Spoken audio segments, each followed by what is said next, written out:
यूं ही नहीं ताज ताज बन जाता है। शिल्पकारों का हुनर और चुनिंदा संगमरमर ताज को नायाब बनाते हैं। कुछ ऐसे ही चुनिंदा जगहों से बस खास ही चुनकर लाता हूँ। कतरे कतरे को मैं हीरे सा परखता हूँ। यूं ही नहीं मैं रजनी गंधा बन जाता हूँ। दिन का था क्या फिर वो कट्टरवाद के रास्ते पे लौट गए हैं क्या? आखिर ओवैसी क्यों कहते फिर रहे हैं कि इस देश में खतरा न हिंदुओं को है न मुसलमानों को, खतरा मोदी को है? क्या उन्होंने चुनावी हवा को भांप कर नया गियर लगा दिया है? ओवैसी पर उठते इन सवालों को लेकर मुस्लिम मोहल्लों में कुछ चर्चा हुई। क्या मुसलमान ओवैसी भाईजान के बदले अवतार को भांप चुके हैं? पाठशाला के इस चैप्टर में आपको इस पर पूरी रिपोर्ट दिखा दूं।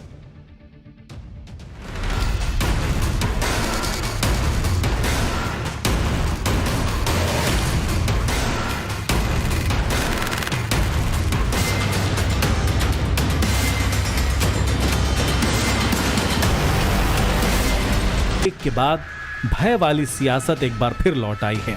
हैदराबादी भाईजान असदुद्दीन ओवैसी पुराने तेवर और कलेवर में हैं। जुबान अपने चिर परिचित अंदाज में आग उगल रही, शब्दों में वही तलखी और निशाने पर हैं सीधे संघ और प्रधानमंत्री नरेंद्र मोदी। कुछ दिन पहले तक जो असदुद्दीन ओवैसी ऑपरेशन सिंदूर को लेकर पाकिस्तान की लानत मलानत कर रहे थे, दुनिया भर में हिंदुस्तान का मैसेज दे रहे थे, प्रधानमंत्री मोदी के एक्शन की तारीफों के पुल बांध रहे थे, वही ओवैसी हर मुद्दे पर बात बात पर मोदी का विरोध कर रहे हैं। फिर वो चाहे संसद में हाल ही में पेश किए गए 3 विधेयक हों या फिर ट्रंप के टैरिफ वार वाला दूसरा कोई भी मुद्दा। शब्दों के तीखे बाण बता रहे हैं कि हैदराबादी भाईजान बैरिस्टर असदुद्दीन ओवैसी अपनी पुरानी रंगत में लौट चुके हैं। हर रोज तरकश से एक नया तीर निकाला जा रहा है। वो मोदी सरकार पर देश को पुलिस स्टेट बनाने का आरोप लगा रहे हैं। सरकार की तरफ से पेश किए गए 3 विधेयकों को जल्लाद बनने की खुली छूट बता रहे हैं। वो एसआईआर के मुद्दे पर मुखर होकर सरकार को घेर रहे हैं। चीन पर मोदी सरकार की नीति को कटघरे में खड़ा कर रहे हैं। चीनी विदेश मंत्री की भारत यात्रा पर सवाल खड़े करते हैं। आरएसएस को चीन से भी ज्यादा खतरनाक बताते हैं। ट्रंप के टैरिफ वॉर पर मोदी को 26 इंची सीना दिखाने की चुनौती दे रहे हैं। यहां तक कि बांग्लादेश की पूर्व प्रधानमंत्री शेख हसीना को वापस न भेजने पर भी सवाल उठा रहे हैं। मतलब मुद्दा चाहे कोई भी हो, ओवैसी ने मोदी सरकार के खिलाफ पुरजोर विरोध का मोर्चा बिल्कुल नए सिरे से खोल दिया है। आपको याद होगा, जिम में जोर आजमाइश की ओवैसी की ये तस्वीरें कुछ ही दिन पहले वायरल हुई थी, जिसमें ओवैसी अपना पावर शो दिखाते नजर आए। कुछ वैसे ही सियासी जोर आजमाइश दिखाते नजर आ रहे हैं ओवैसी, क्योंकि मौका भी है, दस्तूर भी। बिहार का चुनाव सामने खड़ा है और बिहार की सियासी पिच बैरिस्टर ओवैसी की पुरानी प्रयोगशाला रही है। ऐसे में ओवैसी के बदले अवतार को लेकर सवाल यही पूछा जा रहा है, क्या हैदराबादी भाईजान का राष्ट्रवादी रिचार्ज सिर्फ 4 दिनों का ही था? क्या उन्होंने चुनावी हवा को भांप कर गियर एक बार फिर शिफ्ट कर दिया है? क्योंकि ओवैसी की हालिया आई तकरीरें और उसमें प्रधानमंत्री मोदी और उनके हर फैसले पर किए जा रहे वार इसका इशारा साफ साफ कर रहे हैं। सुना आपने, वो ओवैसी जिनकी जुबान पर कुछ दिन पहले तक राष्ट्रवाद का नाम था, अब मुसलमान मुसलमान है।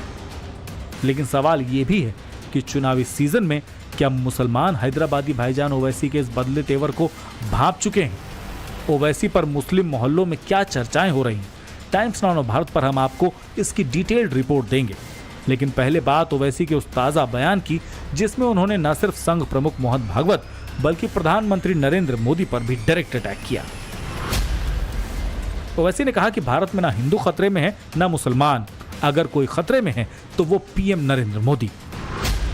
तेलंगाना के निजामाबाद में एक सभा को संबोधित करते हुए ओवैसी के निशाने पर पीएम मोदी के साथ साथ मोहन भागवत भी रहे।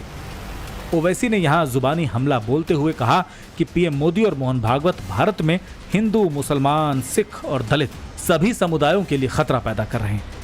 हाल ही में पीएम मोदी ने झारखंड में डेमोग्राफी चेंज होने पर एक बयान दिया, जिसका जवाब ओवैसी ने कुछ इस अंदाज में दिया। हालांकि इससे पहले असदुद्दीन ओवैसी कहते आए थे कि देश का मुसलमान खतरे में, मगर अब वो कह रहे हैं कि देश में अगर किसी को खतरा है तो वो पीएम मोदी को है। साथ ही अगर देश को किसी से खतरा है तो उसके पीछे भी प्रधानमंत्री मोदी ही हैं। लेकिन हैदराबादी भाईजान असदुद्दीन ओवैसी की राय से कितना इत्तेफाक रखते हैं उत्तर प्रदेश की राजधानी लखनऊ और अलीगढ़ के मुसलमान? आगे बढ़ने से पहले ये भी सुन लीजिए। जबरदस्ती का बयानबाजी है कि मुसलमान खतरे में है, हिंदू खतरे में है। ना हिंदू खतरे में, ना मुसलमान खतरे में, और ना ही मोदी जी खतरे में है। देश का प्राइम मिनिस्टर जो कि इतनी बड़ी सिक्योरिटी लेके चलता हो, वो कैसे खतरे में आ सकता है? कोई नहीं है खतरे में। सिर्फ हमें लगता है कि ओवैसी जी खुद हैं, क्योंकि आए दिन कोई ना कोई टिप्पणी वो किया करते हैं, कभी केंद्र के खिलाफ, कभी राज्य के खिलाफ। तो इसे फालतू की बकवास करने से कोई फायदा नहीं है। मोदी जी ना पहले खतरे में थे, ना अब खतरे में है। उनका ये कहना इसमें कोई सत्यता नहीं है। देश के अंदर सुरक्षित है, देश का मुसलमान उनके साथ खड़ा है और उनको अंदाज़ा नहीं है कि विश्व पटल पर नरेंद्र मोदी जी की क्या धाक है।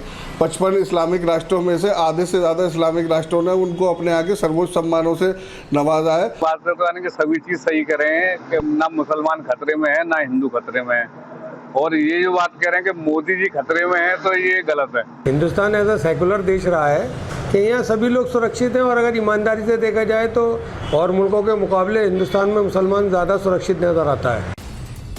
असदुद्दीन ओवैसी भारतीय राजनीति के ऐसे कैरेक्टर हैं जिन्हें आप पसंद कर सकते हैं, नापसंद कर सकते हैं, लेकिन इग्नोर नहीं कर सकते। वो हर जरूरी मुद्दे पर अपनी आवाज उठाते हैं। उन्हें पता है सियासत में कब कौन सा दांव चलना है। वो इस बात को भी बखूबी जानते हैं कि उनकी सियासत का आधार क्या है, उनका वोटर क्या सुनना चाहता है। यही कारण है कि जब वो तकरीरें करते हैं तो सुनने वाले सिर्फ ताली पीटते नजर आते हैं। हालांकि चुनावी नतीजे ये भी बताते हैं कि तकरीरों में ओवैसी के हिस्से आई तालियां वोट में तब्दील नहीं हो पाती।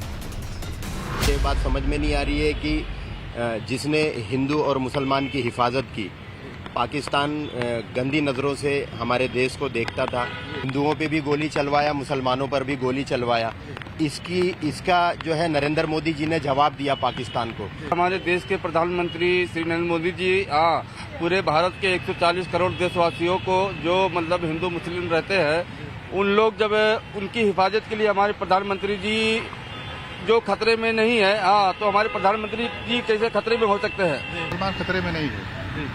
वजह क्या है? वजह यही है कि जो कुछ भी है सब सही हो रहा है। हाँ, चाहे पढ़ाई लाइन का देख लो, चाहे रहन सहन का देख लो, व्यवस्था अच्छा है, हिफाजत का काम अच्छा हो रहा है, इसके लिए कोई खतरे में नहीं है। जब पहलगाम पर हमला हुआ तो उसके बाद ओवैसी ने एक नए तरह की राजनीति पेश की, जिससे वो मुसलमानों के साथ साथ न्यूट्रल वोटरों की भी पसंद बन गए। ऑपरेशन सिंदूर पर उनके स्टैंड और भारतीय डेलीगेशन का हिस्सा बनने के बाद राइट विंग ने भी उनकी खूब तारीफ की। ओवैसी ने अपने विरोधियों को भी अपना फैन बना लिया। लेकिन अब एक बार फिर ओवैसी अपनी पुरानी लय में नजर आ रहे हैं। बिहार के चुनावी बयार में अपना वोट बैंक जुटाने और बढ़ाने के लिए भड़काऊ तकरीरों का वही पुराना तड़का लगा रहे हैं। मोदी को सबसे ज्यादा खतरे में बता रहे हैं, लेकिन भाईजान के बदले अवतार को कितना भाप रहे हैं दिल्ली और भोपाल के मुसलमान, ये भी गौर करना चाहिए। सुनिए।